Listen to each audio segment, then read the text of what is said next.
ईंदुसि वरी मिठीअ मां रखजां चुमी संभाले। ईंदुसि वरी मिठीअ मां रखजां चुमी संभाले। मूंसां भंवर ई हलंदा पोपट बि साथ ॾींदा। कूंजूं कंदियूं कतारूं ॻेरा हवा झलींदा। ईंदुसि वरी मिठीअ मां रखजां चुमी संभाले। मूंसां भंवर ई हलंदा पोपट बि साथ ॾींदा।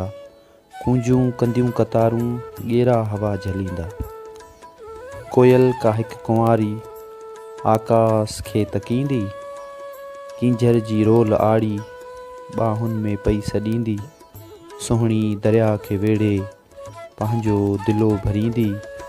सुहिणी दरिया खे वेढ़े पंहिंजो दिलो भरींदी। मुंहिंजे बख़्त जो घोड़ो हिणकी टपाल हणंदो। धरती सॼी धुॿाए पंहिंजी धमाल हणंदो। आकाश जे गसनि जी सारी हवा छिकींदो। आख़िर खिला में पहुची हू बेहाल थींदो। चाबक जो तेज़ ज़ूको सूरज बताल थींदो। आकाश जे गसनि जी सारी हवा छिकींदो। आख़िर खिला में पहुची हू बेहाल थींदो। चाबक जो तेज़ ज़ूको सूरज बताल थींदो। किरणा छॾे भॼी हू ओलह तरफ़ पियो वेंदो। बिड़दक छिड़ी पियो आहे तारा लिकनि था मूंखां। नेपचून ॾिस पिलोटो सारा लिकनि था मूंखां। आकाश जे कुंडनि मां पाए थो कोई लीआ। ऊंदहि सां वेढ़ लाए ॿारे थो कोई ॾीआ। बिंदिया खपे थी तोलाए तारा कयां पियो छाटी। आकाश जे कुंडनि मां पाए थो कोई लीआ। ऊंधा सां वेढ़ लाए ॿारे थो कोई ॾीआ। बिंदिया खपे थी तोलाए तारा कयां पियो छाटी। थर यादि आहे आयो छांव खपे थी घाटी। चंड जे मथां कंहिं ॿुढड़ी पाणी ॾिनो पे बड़खे। चंड जे मथां कंहिं ॿुढड़ी पाणी ॾिनो पे बड़खे। पेरें पई मां उनखे बड़खे कुल्हे खयों अथमि। झुड़खे भरे बुकनि में आकाश तां लहां थो। झुड़खे भरे बुकनि में आकाश तां लहां थो। थर जे अङण ते आणे हारे सॼो छॾियां थो। तिड़कनि जो ताप सहंदड़ वारी ठरी पई आहे। मोरनि जी अॼु विञायल ॿोली वरी पई आहे। तिड़कनि जो ताप सहंदड़ वारी ठरी पई आहे। मोरनि जी अॼु विञायल ॿोली वरी पई आहे। पेरूं जवान थी ॾिस केॾो हसी लॻनि था। अकजे अखियुनि जी आहे फुलड़ियुनि नज़र वधाई। वारी खे टूह पंहिंजी आतम कथा ॿुधाई। पेरूं जवान थी ॾिस केॾो हसी लॻनि था। अकजे अखियुनि जी आहे फुलड़ियुनि नज़र वधाई। वारी खे टूह पंहिंजी आतम कथा ॿुधाई। कींझर कंधीअ ते ॿेड़ी नूरीअ जा नैण आहिनि।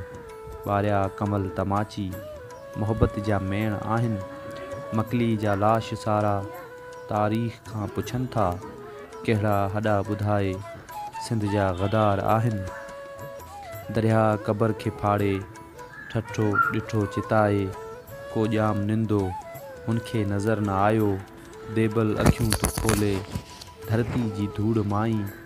घोड़नि जा नाल टप टप जोधा बिना कंधनि जे। देबल अखियूं तो खोले धरती जी धूड़ माई। घोड़नि जा नाल टप टप जोधा बिना कंधनि जे। ख़ैमनि अंदरि हिरासियल धरतीअ जा नंग लुछनि था। छातियूं मथा पिटींदे ॾाहिर जो बस पुछनि था। अरोड़ जे अंदर में भालनि ज़ख़म अॾिया आहिनि। धारियुनि ग़लीज़ बुछड़ा केॾा तुख़म छॾिया आहिनि। मोयनि मिटी जे ढिघ खे हाणे फलोर जातूं। मोयनि मिटी जे ढिघ खे हाणे फलोर जातूं। मुंहिंजो नसल मिले त पंहिंजो बि ॻोल्ह जातूं। शुजरो खणी जे पढ़ंदीअ ॾाढो लजीब थींदे। पंहिंजा निशान वेढ़े आख़िर भॼी बि वेंदे। मां अॼु नदीअ जो ताज़ो पियां थो पाणी। साई अज़ल जी शायद, साई सॼी कहाणी, जबलनि जी ओट छा लाइ, ससई वठी सुतियां, तुंहिंजो पुनू परे आ, आख़िर कॾहिं उथियां, मूं आ लतीफ़ ॻोल्हियो, मुंहिंजो मक़ाम पूरो, मूंखे ॾे गंज मुर्शिद, तूं खण बस तंबूरो, मुंहिंजे बैत भायां से आयतूं ई आहिनि, मुंहिंजे बैत भायां से आयतूं ई आहिनि, सारी ही सिंध आख़िर पाछो प्रिय जो कीअं थी, तोखे ॾिसी यकीन थियो, सच में इहो आ ही थी, जीवन मुंहिंजो समूरो तुंहिंजे या हवाले, जीवन मुंहिंजो समूरो तुंहिंजे या हवाले, ईंदुसि वरी मिठीअ मां रखजां चुमी संभाले, ईंदुसि वरी मिठीअ मां रखजां चुमी संभाले।